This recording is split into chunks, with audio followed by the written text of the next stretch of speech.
Arestado sa anti-illegal drug operations ang isang vice mayor sa probinsya ng Camiguin. Mismong sa bahay ng vice-alcalde siya inaresto sa operasyon ng Philippine Drug Enforcement Agency.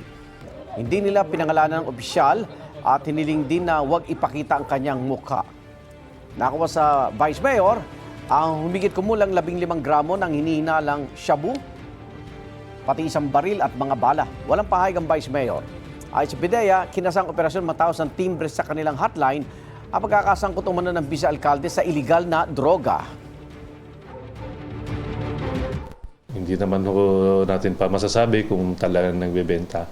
Pero ang ano natin dyan is may nakitaan doon sa kanyang bahay, so he's in possession of dangerous drugs. This is also a fair warning to our local officials na hindi ho dahil sila po ay nakaupo sa pwesto, maaari na ho silang gumawa ng mga krimen.